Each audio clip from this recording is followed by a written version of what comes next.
Good evening. Sorry, let me get this started. Good evening. I'd like to call the regular City of Vacaville Parks and Recreation Commission meeting of March 6, 2024 to order and ask Secretary Floncia Reyes to please call roll. Commissioner Oz? Here. Commissioner Here. Gutierrez? Here. Commissioner Shea? Commissioner Thompson? Here. Vice Chair McMahon? Here. Chair Vasquez? Here. And if we could all please stand for the Pledge of Allegiance. I pledge allegiance to the flag of the United States of America and to the republic for which it stands, one nation, under God, indivisible, with liberty and justice for all. All right, thank you, everyone. And welcome. I can't believe it's March already. I don't know where February went by, or went. We will move right on to agenda item 3, approval of the agenda. Everyone has had a chance to review it. Do we have any amendments for the agenda? No amendments, Chair. Okay, so seeing none, can I get a motion to approve? Second. Okay, motion by Oz and a second by McMahon. All those in favor? Aye. Any opposed? Okay, seeing none, the agenda is approved. Agenda item 4, approval of minutes. So these were the minutes from the February 7th, 2024 regular Parks and Recreation Commission meeting. Do we have any revisions for those or any amendments? No? Okay, so seeing none, can I get a motion to approve? All motion to approve. I'll second. Okay, so motion by Thompson and Baruman by second. All those in favor? Yes. Aye. Any opposed? Okay, minutes are approved. And for the record, Commissioner Shea has arrived. Agenda item 5, Director Mayor Smith, do we have any communications for the commission tonight? We did receive an email from the resident encouraging us to look at a campaign to recruit adults and seniors to work for the Vacaville Parks and Recreation program. That's all the communication. Awesome, thank you. Yes, we did receive that. And let's see, we have, moving on to agenda item 6, we have one presentation tonight. Director Mayor Smith, would you like to introduce that presentation? Yeah, tonight we have a presentation on early childhood enrichment and gymnastics by Recreation Coordinator Shirley Lee. Welcome, Shirley.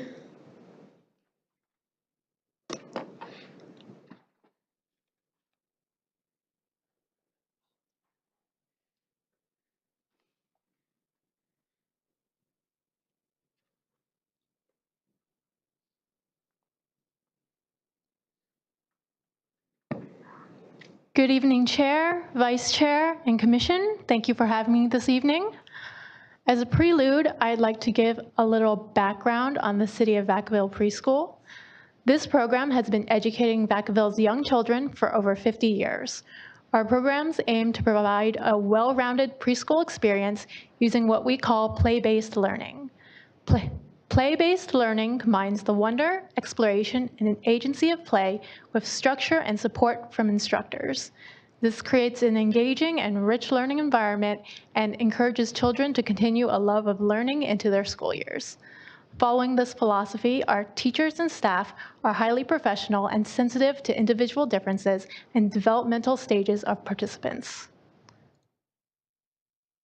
Starting with our 3-year-old classes, this year we're holding them at 3 Oaks and Callison. These classes are structured to develop children's independence and self-help skills. Along with providing a safe environment for their physical development, there are opportunities to work on their fine motor skills by using puzzles, snaps, cutting, or blocks. Arts and crafts let them explore a variety of materials and textures through finger painting, gluing, coloring, and more. And by socializing with their peers, children develop sharing skills, cooperative play, and autonomy. Speaking of gross motor skills, here we have our new play structure at 3 Oaks, which was installed this winter. The wall around the 3 Oaks patio keeps the space enclosed and safe, while the play structure engages the kids and gives them a lot of opportunity to practice jumping, climbing, and running. Moving on to our 4-year-olds, we currently have these classes at Callison, Foxborough, and 3 Oaks. In addition to our usual morning classes, this year we started offering afternoon sessions at 3 Oaks to accommodate families with different needs and schedules. In these classes, we're introducing more math, science, language, and art. Teachers use weekly themes for a hands-on approach that keeps children engaged in learning. We also introduce our frontline phonics books in this class. Literacy skills are practiced using letter sound recognition in planned activities, storytelling, and story sequencing. We also introduce math experiences with calendar discussions, sorting, and number recognition. And of course, we continue building off skills learned in the 3-year-old program to encourage children to develop their social and emotional intelligence. Aside from our preschool classes, we also offer programming for children from 10 months to 3.5 years. This allows a safe space for toddlers to start having group play experiences. And on the older end, it gives a space for children who aren't quite ready for preschool or are still working on potty training. My Little Explorer and Me, or Busy Bees as it's going to be rebranded to, is an interactive adult participation class. Parents or other guardians offer support in in classroom activities to help their children develop confidence and social skills through play experiences. Along with this quality time, it also gives parents and guardians a network or social circle to talk to other parents about challenges and milestones in raising their kids. Little Explorers, which is going to be rebranded to Little Learners, is our drop-off class. Classes are an hour shorter than preschool, so it serves as an introductory experience to separation from their grown-ups. The goal of this class is to develop a toddler's need for autonomy and balance it with a secure routine. Here, we continue working on building up the skills they'll need for preschool with group activities, story time, music, dance, and exploration. Throughout the year, we also offer camps during holiday breaks so we can continue meeting the needs of the community. This year, we offered week-long Digging for Dinosaur camps during President's Break and Spring Break. Campers play games, participate in themed arts and crafts, and socialize with other kids. Over the summer, we offer 9 weeks of Pee Wee camps with a new theme each week. These tend to be very successful and fill up quickly. Some of our popular themes are unicorns and rainbows, mad scientist, and superhero training. Pictured above is Commotion in the Ocean. These kids built a giant octopus piñata and cracked it open outside. This summer, we're also offering a new camp called Jumpstart to Kindergarten, which is a more structured learning environment. This was developed during my talks with the preschool staff to address a recent problem they saw. Children seem to be coming to school less prepared and with lower literacy or social skills. This camp is geared to 4-year-olds and 5-year-olds going into kindergarten to give them that extra boost to succeed. Twice a year, our program hosts holiday events to promote fun, celebrate the community, and fundraise for our classrooms. We have the Santa Breakfast in winter and the Bunny Breakfast in spring. Santa and the Bunny come as guests of honor, providing great photo-taking opportunities and lasting family memories. We provide an all-you-can-eat pancake breakfast and themed arts and crafts. The room is also decorated with wonderful art from the children in our preschool classrooms that the community can come see and enjoy. Throughout the event, participants can buy raffle tickets for the fundraiser raffle. Our preschool families donate items for their classes raffle basket, and full proceeds of that go back to the classrooms to fund supplies, enrichment activities, and the end-of-the-year picnic. We have the honor of bringing together various groups from the community to help with the breakfast. This Santa breakfast, the Vacaville Sunrise Rotary assisted with cooking and donated to the purchase of food. The Teen Advisory Group from our city's Teens program volunteered to help with our arts and crafts. And we even had one of our commissioners come in to play the role of Santa. Thank you again, Vice Chair McMahon. By bringing in volunteers and groups from all over the city, our events strengthen community ties and foster a feeling of unity. Of course, we're not without challenges either. One of the challenges we face are the facilities. Aside from Free Oaks, we don't have dedicated preschool classrooms. Our options to expand programming by adding afternoon sessions or additional session days are limited. And that, in turn, limits our flexibility to accommodate the needs of Vacaville families. Secondly, competition for preschool programs has been increasing.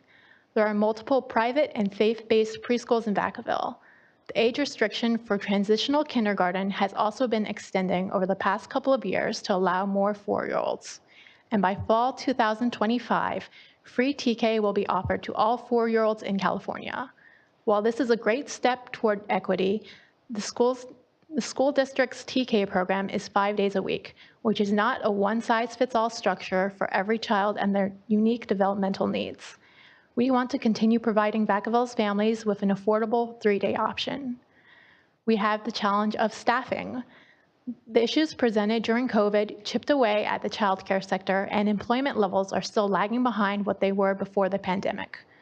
When we do interview qualified teachers, they're usually looking for full-time positions with benefits. We strive to offer and maintain a competitive salary for staff that reflects the required experience and qualifications by periodically evaluating what competitors are doing. Wage adjustments will require careful balancing act with tuition increases to offset the cost, but still always aiming to keep the program affordable for families with financial obligations. And that is the end of our first presentation. Any questions or comments? Are there any commissioner questions or comments? I have Commissioner Oz. Thank you, Shirley, for your presentation. Just a couple of questions. In terms of the facilities, and I don't, you might not have these figures available. Do you know what the capacity is of the preschool, and then are we getting up to that capacity, or are we? I have my supervisor in the back there. I wonder if she knows the answer to that. Pardon? Our programs, typically we try and maintain a ratio of 1 to 9. And so we currently have 2 instructors for a class of 18. Unfortunately, the rooms don't really allow for us to have much more beyond that, especially with that specific age group. And so we do have to maintain kind of that 18 balance. I will say that most of our programs are filled with that 18 maximum. In that same respect, do you offer a morning session and an afternoon session? So this when year, you talk about capacity, it's both those sessions? correct. So each of the classes does allow for that 18 number. This year was the first time in several years that we've offered an afternoon session, and that is held at Three Oaks on Tuesdays and Thursdays. And so that's not something we've done in recent years, but we did bring it back this year to try and meet the needs of the parents. Thank you. Sure. All right, thank you, Commissioner Oz. I have Commissioner Gutierrez next. Hi, question. You talked about kind of revamping some of the preschool classes based on the kindergarten readiness not quite being there. Is that ongoing data that you're receiving from the school district? I'm just curious of how that information is flowing back to you so you guys can have a better idea if we are truly meeting those needs. Is there still improvement needed? Has those needs been met? How is that being measured? That is observational data from my preschool teachers. I am in frequent communication with them to see how things are going in their classrooms, what they need, and what they think the needs of the children are. And that's just a day-to-day sort of observation from them that they are seeing lower literacy skills and social skills in comparison to previous years, because we have many veteran teachers that have been teaching at our program for many, many years. Yeah, I sit on the equity task force at the school district, and noticing also that, during COVID, things were a little bit more relaxed and we're not all the way caught up. But I was just curious about the relationship between the school district and with you guys, and if that, data is being tracked so you guys can, kind of build your curriculum around what the needs are that we're seeing at the kindergarten level. Thank you. Thank you, Commissioner Gutierrez. Do we know what the impacts of 2025 is going to be with TK being introduced at the school district? Do we know, is it like how many numbers or programmatically what it's going to do and what the plan is in a year from now? A year and a half-ish from now? I'll take that one. Unfortunately, we do not have we can guesstimate what that's going to look like, but until we see what the numbers are in the TK program and how successful that is, we won't necessarily be able to determine how detrimental it might be to our own programs.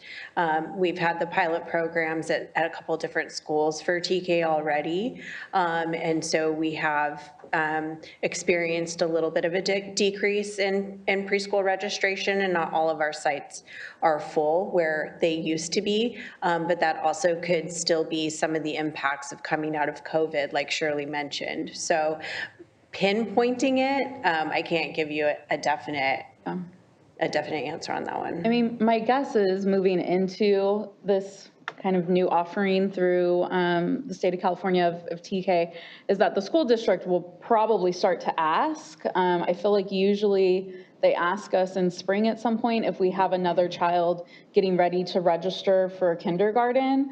And so I wonder maybe what that partnership looks like with the city of Vacaville and with the school district when they start to get that information collecting in preparation for fall 2025. I mean, my guess it'll be, like springtime that they'll start asking, will there be any kids, children from your home registering for TK? So. Yeah, I will say that when the ELOT program started with the school district, they did reach out to open lines of communication to see what our, program numbers looked like and where the gaps were in terms of meeting what families needed. So I would imagine we'll probably see some communication happen as well once the TK program is implemented across the board.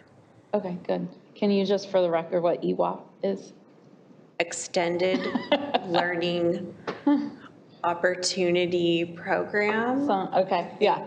My apologies if that's wrong, Vacaville Unified. I have Commissioner Oz again. Yeah, just one clarification question. Because I know TK has been around for quite a while. So is it that Vacaville Unified is just now going to be bringing it forward? Or what's happening in 2025 that just trying to get... Sorry, and I should probably make the correction in that TK has been around for a while, but they are implementing actual preschool programs. So even going beyond TK. Gotcha, okay. So it's preschool that's being, okay. Okay, thank you, Commissioner Oz. I have Commissioner Shea. I can offer a little bit more clarity too on TK. They're expanding the program, so it's universal TK for the state of California. Right now, there's 2, I think, VUSD school sites that have TK classes, and it's optional. And it's only the window between August and somewhere in January that qualifies for TK. They're expanding that window as well. And then all school sites are going to offer TK going forward. But what I would imagine is, just like we saw with TK becoming more standardized, would you guys consider expanding your program to younger, like you have the Little Learners and Busy Bees, but perhaps having some kind of preparatory preschool if you do see a significant decrease in your numbers, maybe just moving it up a year? Because I know I taught TK for a very, very short amount of time. They're adorable. It's not a long-term thing. But when when California rolled out TK, what we saw, California has some pretty strict standards for teaching, and every time you push it back a little, the need to start before school pushes back a little too for parents or preschools. So I imagine that there will be parents seeking out preschool opportunities a little younger than they typically would have, knowing that they're going into TK. Is that like a possibility or a consideration? Yeah, absolutely. I would say that we're open to all of those conversations. We're really here to provide what the community needs and desires. So if we're seeing the trend for the learning to happen at even a younger age, then we can definitely look at expanding the Busy Bees and Little Learners that Shirley was talking about. When we've offered those programs in the past, and they've been very successful and widely popular, and it's probably based on just a parental desire to have their kids ready to go into preschool. So just looking at that happening, that shift in what's happening at the school level and then adjusting accordingly. Thank you, Commissioner Shea. Any other commissioner questions or comments on early childhood enrichment? All right, thank you, Shirley. So now moving on to gymnastics. Yes.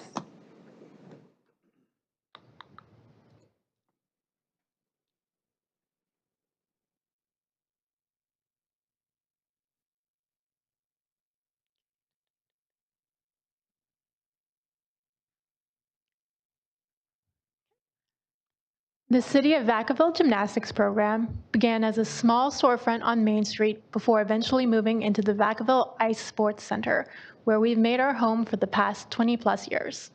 We provide recreational programming for children to learn proper gymnastics techniques and skills, helping them progress through the levels of the sport safely and building their sense of confidence as they succeed.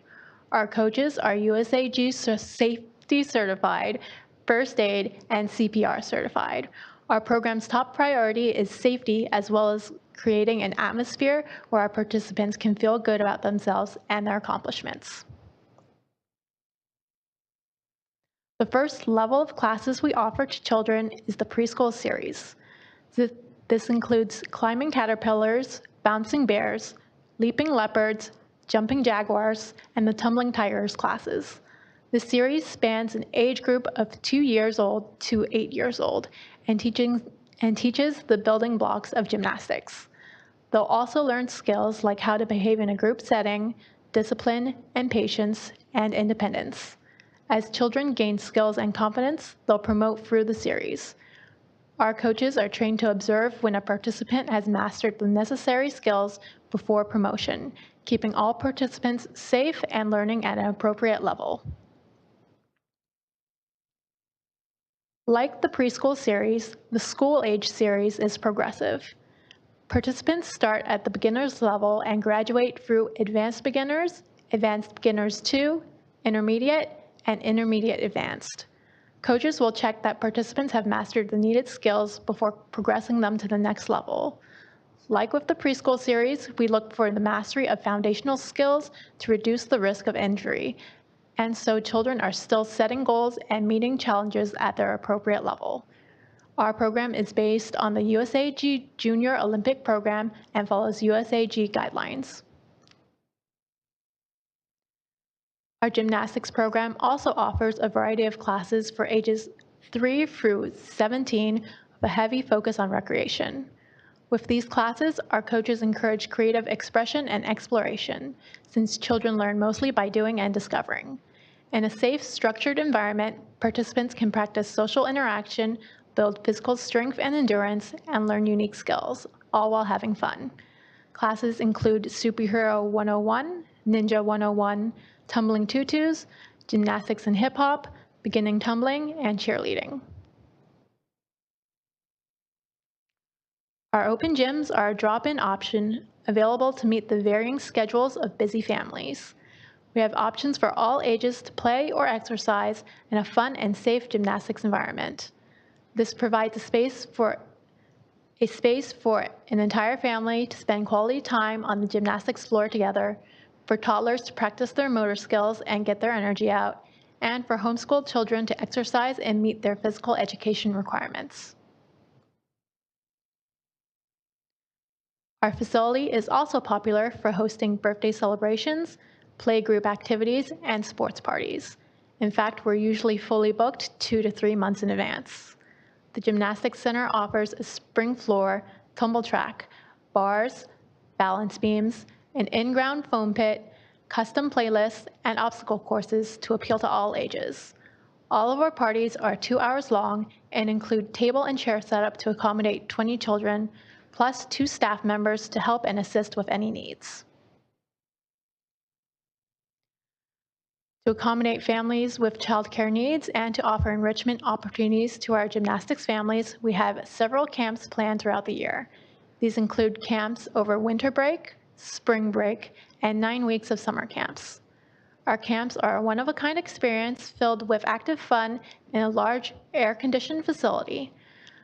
Camp includes daily gymnastics instruction for every skill level, in-house movie days, games, crafts, and open gym time. Weekly field trips to the pool are included during summer camp, with an option for families to forego the pool as well. Moving on to challenges.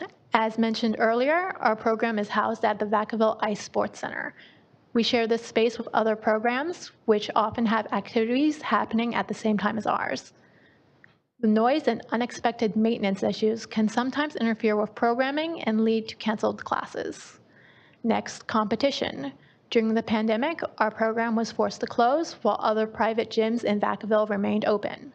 Unfortunately, we lost our pre-team, competitive team, and staff to private gyms who could offer a floor and hours.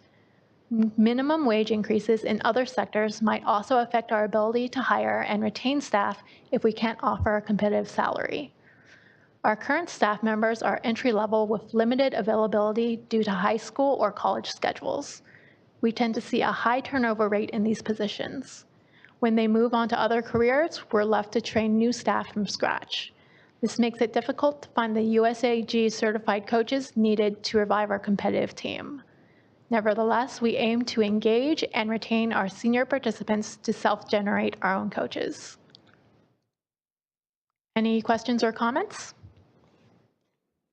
Any commissioner questions or comments for Shirley? I have Commissioner Gutierrez. Staffing, and I know it continues to be an issue across the board, but I'm wondering, I think what struck me when you said starting from scratch, are we doing anything to constantly kind of fill that pipeline, either working with teenagers who kind of age out of gymnastics, but keeping in touch with them, and maybe they want to come back and work there part-time or earn some work credits or something like that, but something where we're kind of keeping in touch with.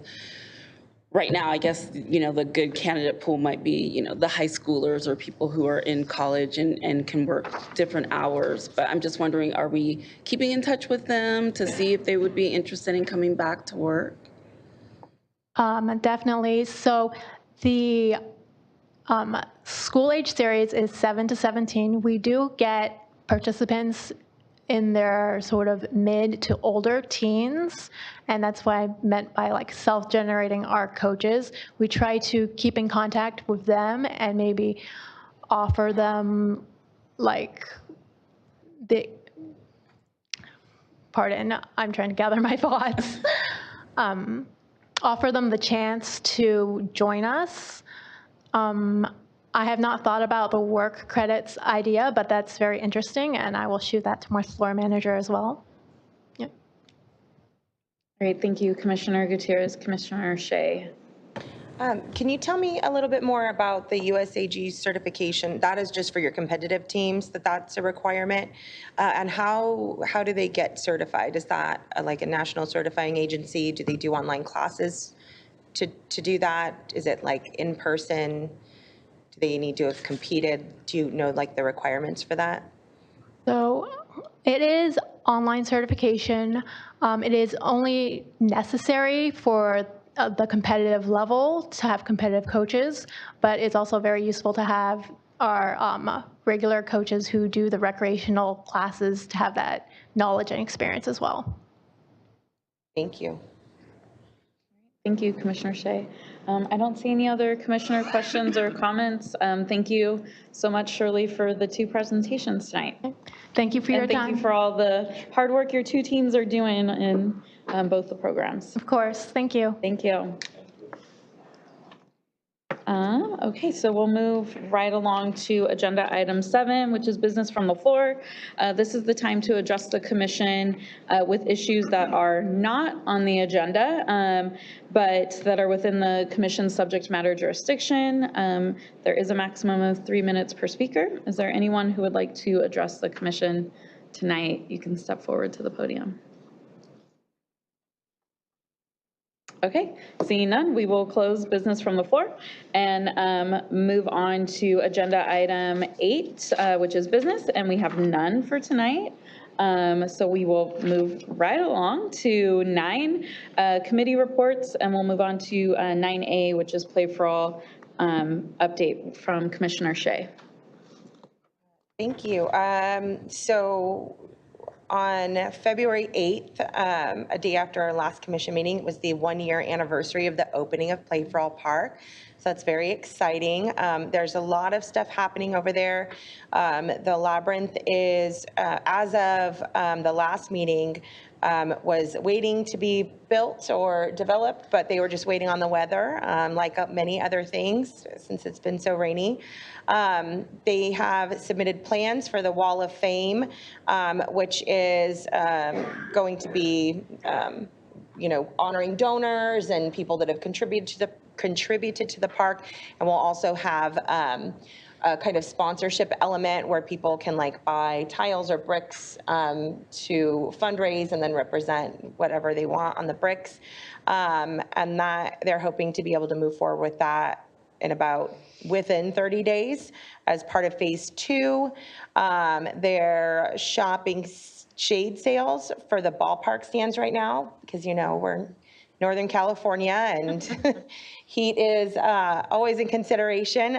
So they're going to make sure that those are well shaded, putting in a high quality rubberized surface for the ballpark.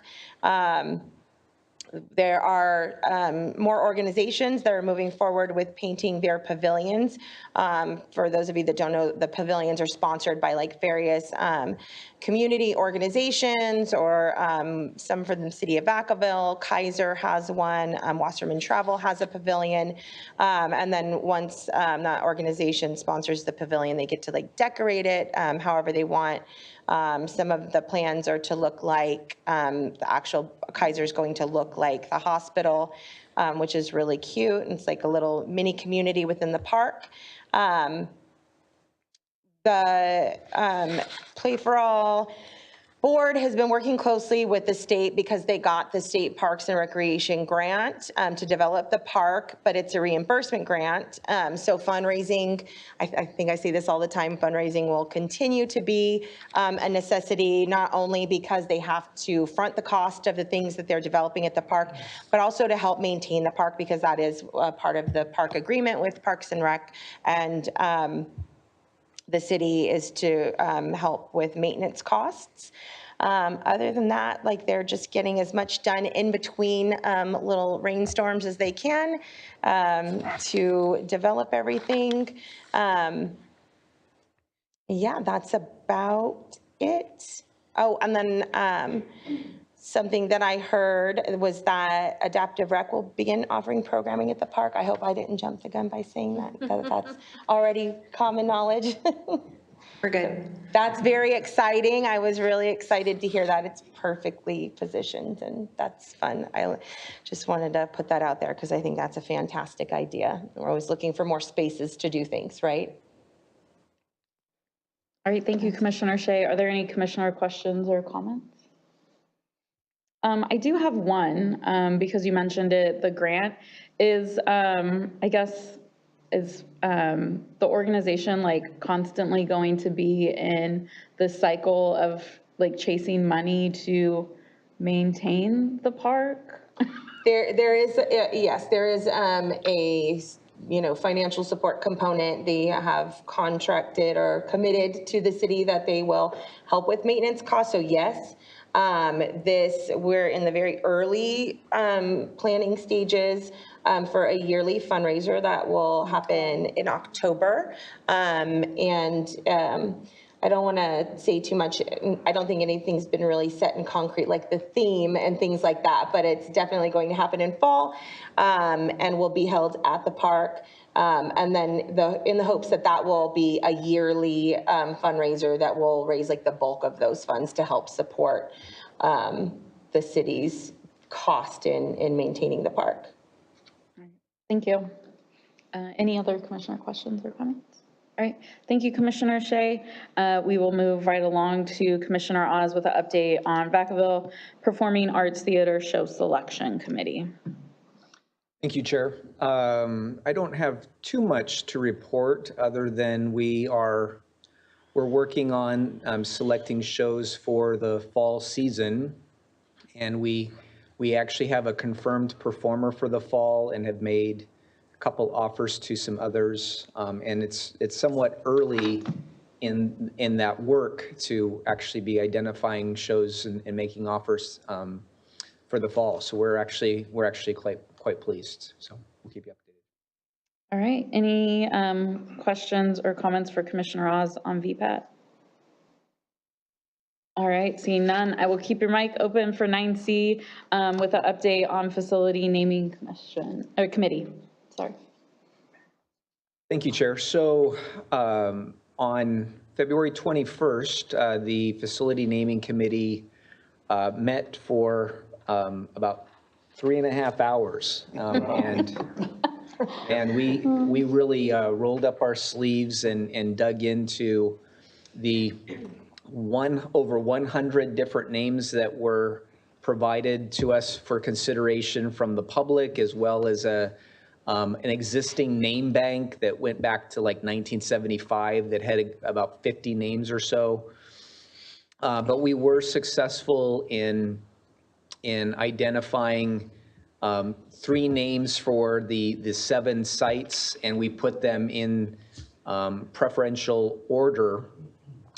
But we are taking a little bit of time because we had some that were named after individuals that we wanted to check with the families and get their permission that they would welcome that the naming of that facility in their honor, and then some research on some other names.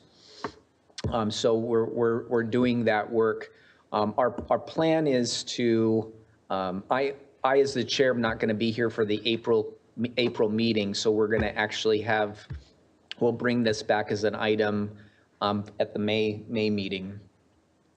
Yeah, I think that we've made good progress, and I wanted to specifically thank not only the 2 commissioners, the 3 commissioners that were on the committee, but particularly Hugh Hesterman, and Tracy's been fantastic about helping us put all those together and go through a process to do the selection and prioritization. But I hope that everyone is pleased. I think we also did take action we're recommending that the Sierra Vista School Park be changed to Sierra Vista Park, and that'll be one that'll be coming forward as well.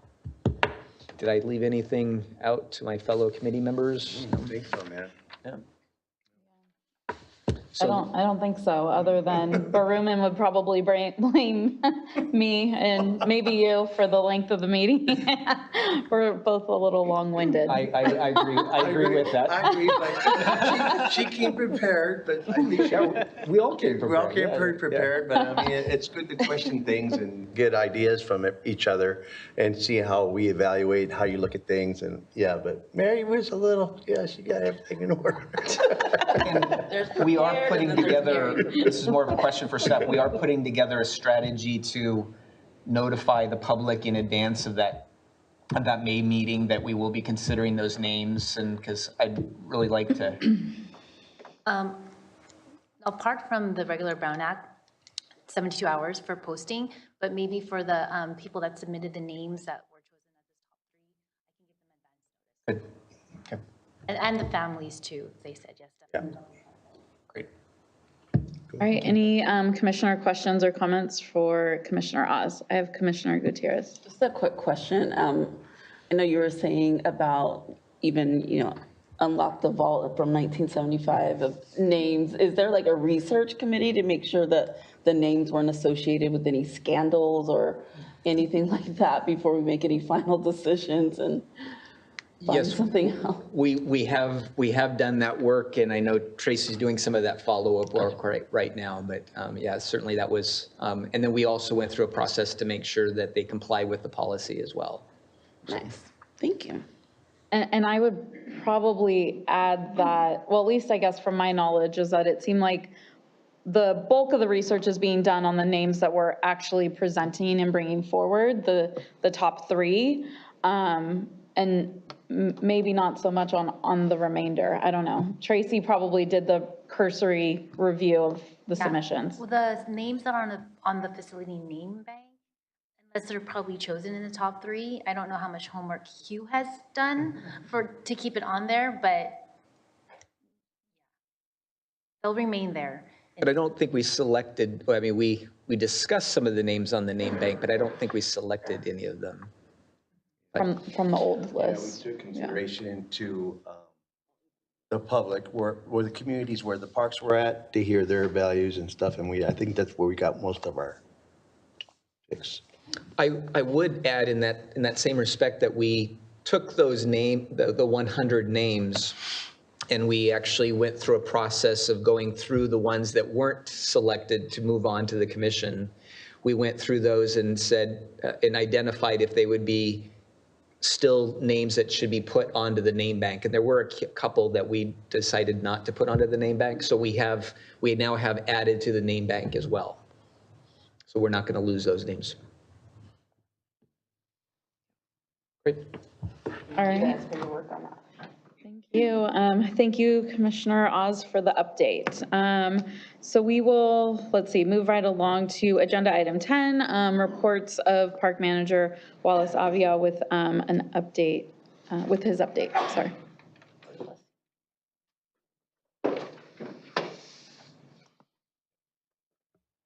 Good evening, Madam Chair, Commissioners. Have a couple of updates for you. Bless you.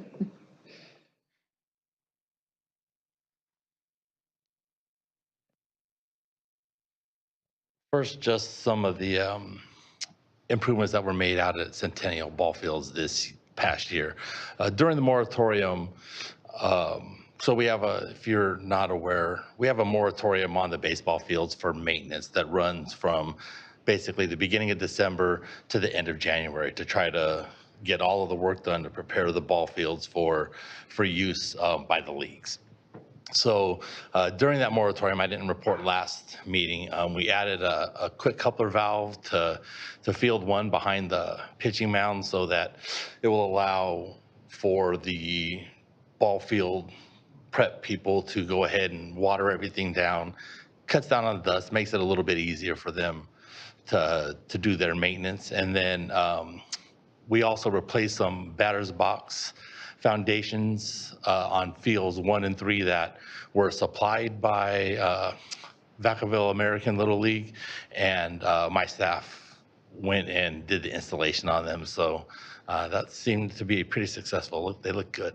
So, and then for our pickleball community, I have an update. We got bids yesterday. We opened bids yesterday for the contract for the conversion of the conversion to the pickleball courts and the resurfacing of 2 of the existing courts that are there. And we have a bid winner, and so we'll be working on the contract to get that work started, and the work is to be completed by July 28th. So hopefully it's going to be sooner, but that's what our deadline for it is.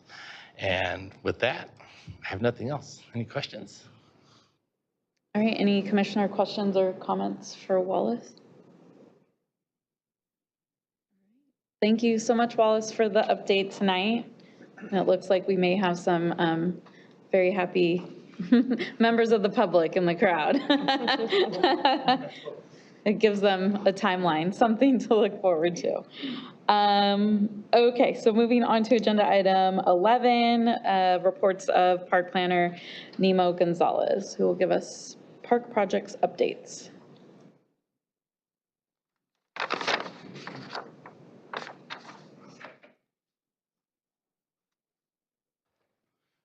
Good evening, Chair, Commissioners. It's good to be back after my brief hiatus. I had a disagreement with my knee, and my knee won. So I had my first knee surgery, and I'm feeling pretty good right now. I've got some brief updates. Some of them are mine, some are Hugh's. But as a team, I think we should be able to answer any questions you may have. First update I've got is for Centennial Park. There's been 2 public meetings that were held for the proposed bike park at Centennial Park. The first meeting was February 10th, and we solicited input for what types of tracks and amenities should be included in the park. The meeting was attended by about 70 members of the public, which provided a good deal of comments and direction for staff. The design team then went back and drafted a concept, which was presented at a second meeting, which was last night. Now, the second meeting was held on the south side of the freeway at Ulatis Community Center per the Commission's request. A couple of comments were also received via email, and the plan was well received and attended it was attended by about 30 people from the public. The design team now is going to fine tune the concept and They're going to bring a formal site master plan for review by other departments and agencies before bringing the plan back to commission. At that point, the draft plan will also be posted on the city's website for further review and comments. That's the Centennial Bike Park update. I've got a brief update on Lagoon Valley Park with the construction that's occurring there. PG&E is continuing to install underground facilities for power throughout the park, entrance road, and along the North Pass Trail at Butcher Road. The work is expected to go through April, weather permitting. And I had some brief naming committee updates, but I believe Commissioner Oz covered everything that I had on my notes. And then the only other thing that I wanted to say was we did put out an RFP for Van and Meadows Park. So that is moving forward. We received 13 proposals, and we're currently going through all of them, and we'll narrow it down to sort of a top 3, bring those consultants in for an interview, and select one. So it's in the works. The time frame for that is sometime within the next month or so. That concludes my updates. Any questions? Great, thank you. Any commissioner questions or comments for Nima? Wow, they're letting you off easy tonight. I appreciate it. Thank you. Welcome back. Told us about a bee. Thank you, Nemo, for the updates. And we will move right along to agenda item 12, reports of Recreation Manager Elizabeth Crescente with program updates. Thank you, Chair. So while Tracy pulls my report up, we had a very successful summer registration expo this past Saturday. We held it at Ulatis Community Center. It was from 8 to noon. We had over 200 families in attendance, and we made $320,000 in revenue, which is great. We beat last year's goal. We did have our registration system available online for a limited time after the in-person event ended. We are still reconciling what the revenue is from that, but I would say that we did pretty good, and we actually beat last year's number as well. So calling that a success.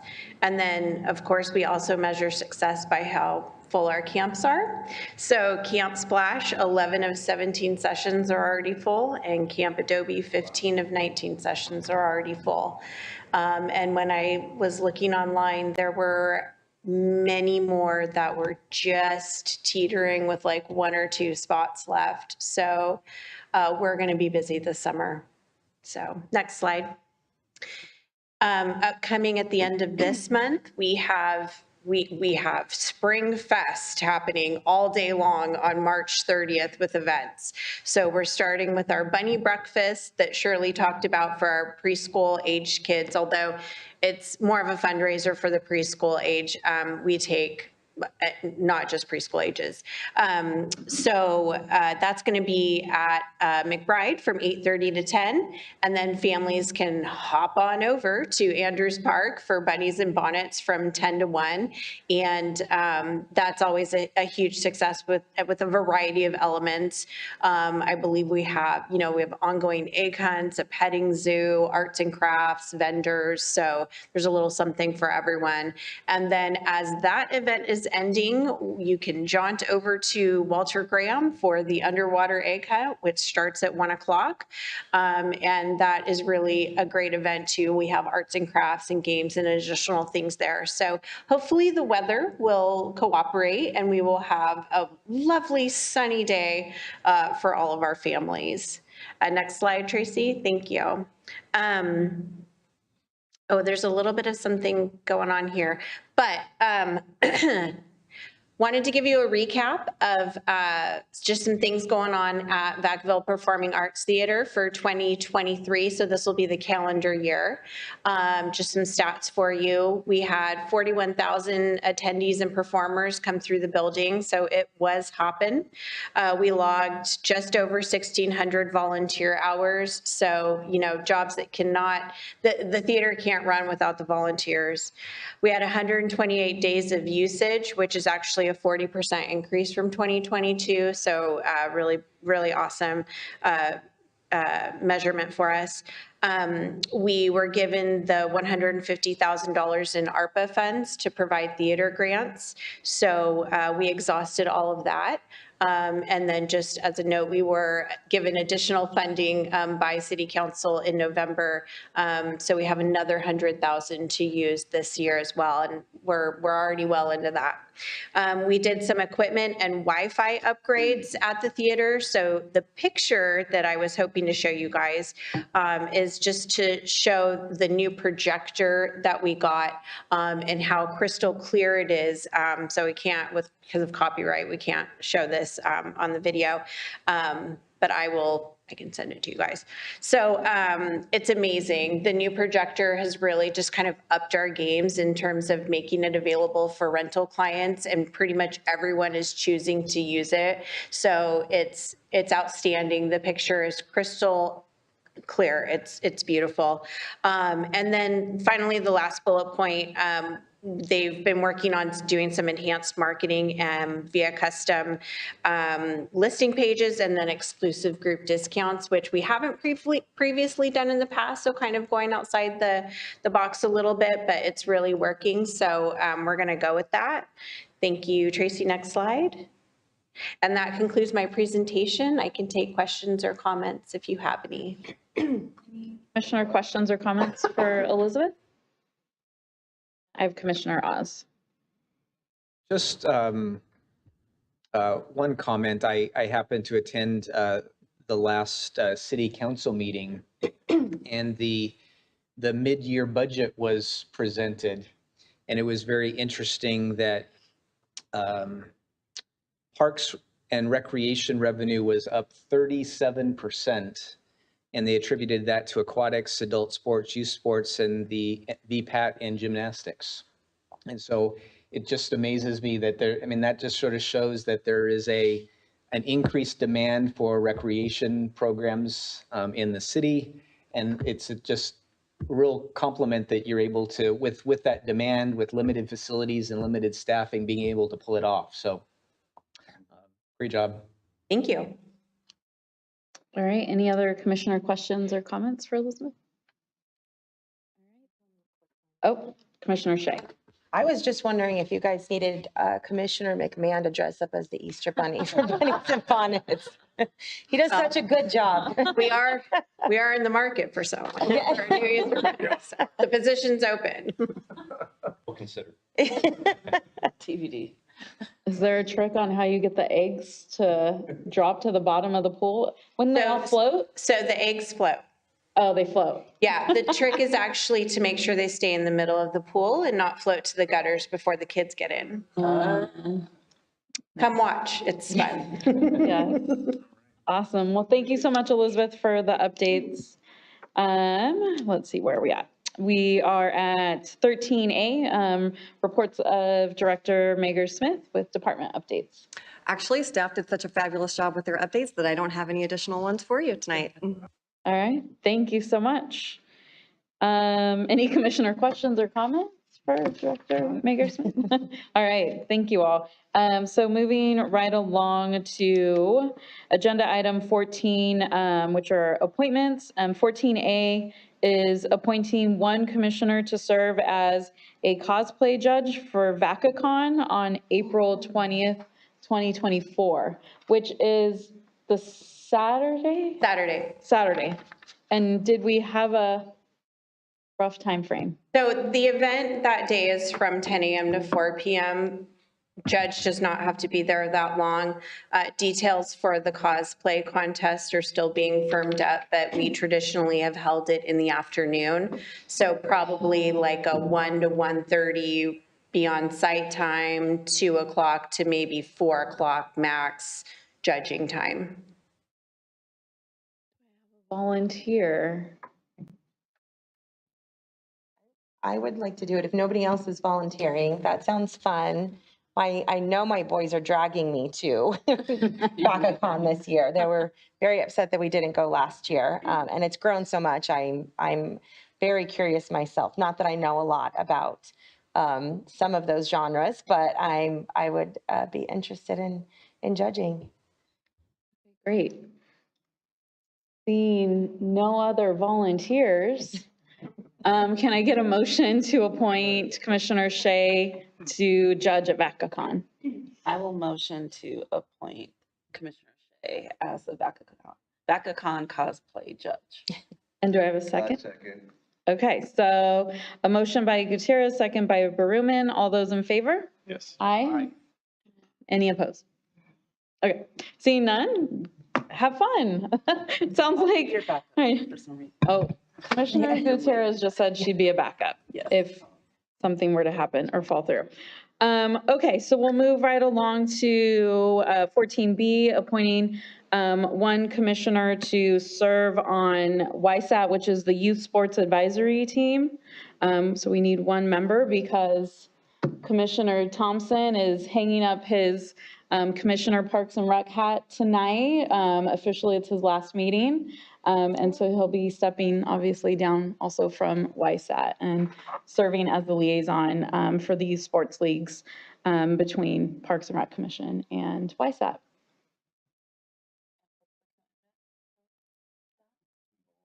Oh yeah, commitment or? I wasn't sure if Commissioner Thompson was going to, we'll fight for it. Question? It's a pretty low maintenance commitment, I would say. Typically, YSAT meets maybe for 4 to 6 months out of the year. Really, we ramp up in the fall, kind of getting ready when we start talking about league contracts, and then we start meeting in person. Sometimes we'll do every other month, but really just till the end of baseball and softball seasons, which can be the end of May / early summer. So, and it's usually a 1-hour meeting per month. Yeah. Clarifying question. So and forgive me for not knowing this already, is YSAT only baseball and softball, or does it cover all Vacaville youth sports? It's also, we also have VYSL attend, which is the soccer league. Mm-hmm. Yeah, we used to have some other organized sports groups attend, but they kind of dropped off during COVID. So the invitation is always open. We're happy to accept it more. More collaboration, the better. Well, I mean, I'd love to throw my name in the ring for volunteering. I currently have well, the youngest is in both baseball and soccer, but I'm still connected to teams and families in the softball world too. And as poor Elizabeth knows, I get out to Centennial way too often and send her emails about all the things that are happening there that shouldn't be happening, that I'm like, here, the city needs to know this. So for those of you who don't know, someone drug up one of the parking lots and made a huge mess. Probably doing donuts in there after the rain. So yeah. So I'd love to throw my name in. I don't know if others are interested as well.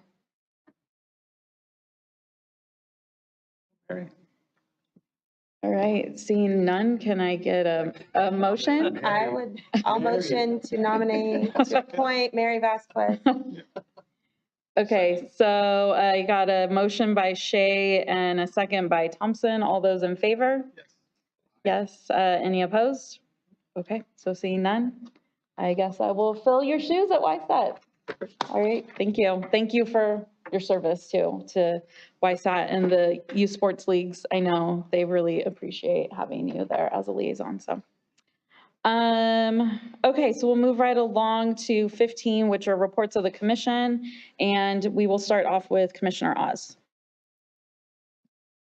Thank you, Chair. I first wanted to congratulate my fellow commissioners on their reappointment to the commission this month. So congratulations.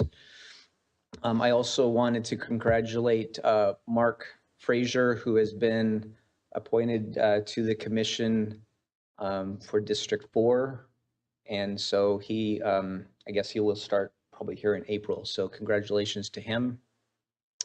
And of course, lastly but not least, I want to say good wishes to Commissioner Thompson. You have been, it's been a real pleasure to work alongside you for the last couple of years.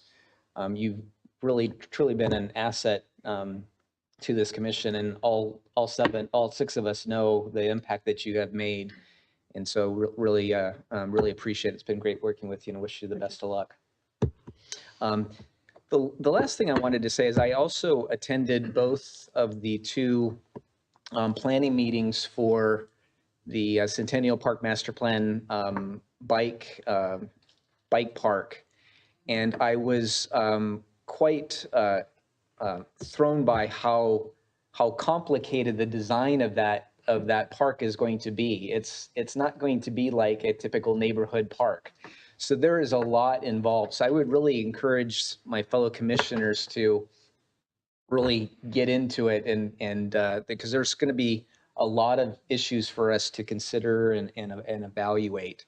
But I think with that said, so it's going to be challenging, but with that said, I'm very impressed with the whole design team. I mean, so they really have a great design team that really knows, I have a lot of confidence in them, and I know that we're going to be able to put together, design that park really well. And I was also encouraged by a lot of the people that attended both meetings. They were really great stakeholders, and there's a lot of experts that were in the room, and hopefully we can tap into them and use some of their expertise. We talked about possibly doing focus groups or bringing them into the design development process, which would be the next phase.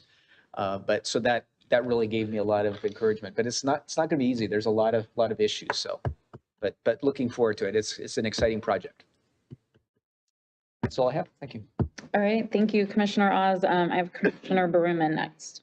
Just to echo some of the things that Commissioner Oz said, yeah, you're going to be missed, Keith. Now I know what you've been hiding from me, but looks like you're on to bigger and better things.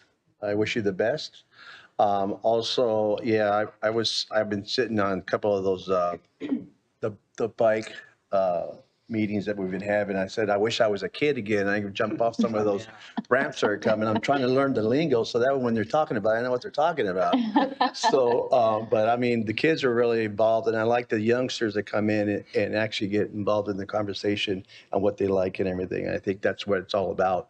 And I think that brings the community together, and I think that's going to be a great asset for Vacaville to have that too. And that's it. All right, thank you, Commissioner Berman. I have Commissioner Gutierrez next. I think we should have Commissioner Oz speak for all of us, because I'm going to echo everything you said as well. Congratulations to myself, Oz, and Berman for being reappointed. I also want to thank City Council and Mayor John Carley for trusting us in this role. It's been, I feel like we just keep learning more after every meeting, and I always feel like I haven't had enough time yet. Wait, there's still so much more to do. So excited to have another term. Again, Keith, we're going to miss you. You've been here since I've been here, and I know even prior to me joining the commission. So your expertise and knowledge that you bring will definitely be missed. And I look forward to meeting. I don't even think I've ever met Commissioner Mark Frazier, so I look forward to meeting him next month. And yeah, that's all I've got. All right, thank you, Commissioner Gutierrez. I have Vice Chair McMahon next. Thank you very much. And I have nothing new to add. I also attended the Centennial Bike Park meeting last night. There's a lot of excitement and interest from the community.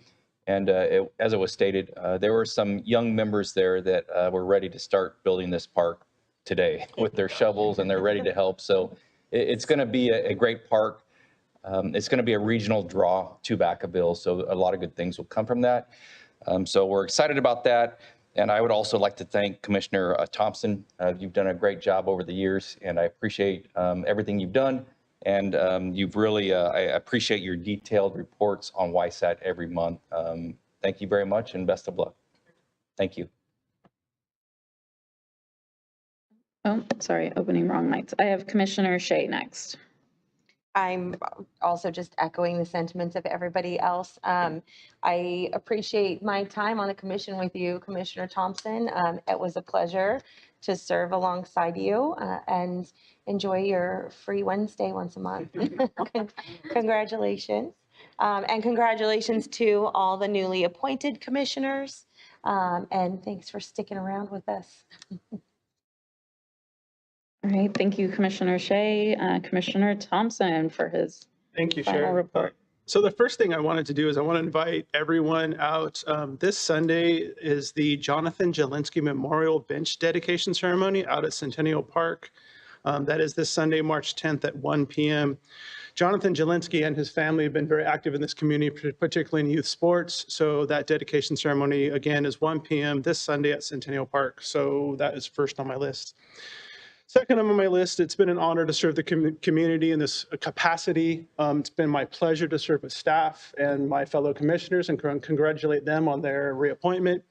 I am not going away. I am moving on to other projects that will be announced later this year. So I will be around. Unfortunately, Georgianne and Elizabeth, you're all going to see me again fairly soon. So just not on the dais. So I have other projects I'm working on, and same with the commissioners. You'll see me around. So my time is to step up to other projects, and it's been a pleasure. It's been my honor, and that's it. Thank you very much. All right, thank you, Commissioner Thompson, for your final commissioner report. Where do I start? So I also was able to attend the Centennial Bike meeting on February. I wasn't able to go to last night's, but I think I was just highly impressed by the youngsters that showed up and raised their hands and were just super willing to share feedback about what they want to see. And I think ultimately, many of us, I think, who are serving here, like, want to hear from the youth and want to hear what they want to see in terms of parks and recreation. So that was really great. And it sounds like the March one was well attended as well. Yes, congratulations to everyone who was reappointed and looking forward to meeting the new commissioner. We will definitely miss you, Commissioner Thompson. I think you and I were appointed together at the same time back in 2020. I will probably be calling you if I've got questions about league stuff or need input or consultation. So you're used to my probably late night text messages or emails, so sorry. But thank you so much for your service, and you'll be missed on this dais for sure. But I think that also going back to the recent appointments, I think it's always a hard and challenging task for council and for the mayor, because I'm sure they see tons of really great applicants and members of our community who want to get involved and share their perspective on the dais, and they just can't appoint everyone. And so I do encourage those who maybe threw in their application for Parks and Rec to come to our meetings and give feedback and find opportunities. There's been so many opportunities with the city right now to give feedback on different plans and programs and master plans. And so there is opportunity to still contribute and engage with the city and with all the things that are happening. So, I'm also looking forward to meeting our new commissioner. But I know that there were folks that applied that weren't able to get appointed. And so, but I'm thankful for you all for serving and thankful for folks who are definitely interested in serving. So it's just unfortunate we have limited opportunities, I think, to serve in Vacaville compared to other local jurisdictions where there's multiple other commissions that report up to council. So I will not talk anymore about the facility naming committee, and because you all will get that information in May. And on that note, just want to say happy Women's History Month, and thank you to all the women who serve here on our commission, but also those in the city offices, and thank you all for your time and your commitment, but in particular in Parks and Rec, because I know there's a lot of really cool women and female identified folks who are doing a lot of good work in the city. So just wanted to give an appreciation and shout out to you all. And on that note, we will adjourn to the regular meeting of Wednesday, April 3rd, 2024 at 6 p.m. Good night, Vacaville.